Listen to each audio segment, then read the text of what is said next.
నిన్నేదో ఇన్స్పైర్ చేయాలనో నీ మనసు మార్చాలనో చెప్పట్లేదు. నీకు జరిగిన అన్యాయానికి నువ్వు మోసపోయావని ఇంకా ఎన్ని రోజులు అలా బాధపడుతూ కుమిలిపోతావు?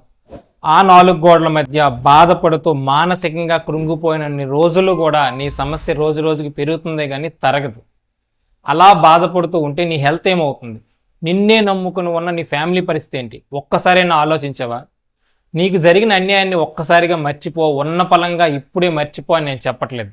కానీ ఆ సంఘటన నుంచి నువ్వేం నేర్చుకున్నావు? ఫ్యూచర్లో నువ్వు ఎదగడానికి ఎలాంటి ప్రణాళికలను సిద్ధం చేసుకున్నావు అనేది మాత్రం ఇంపార్టెంట్.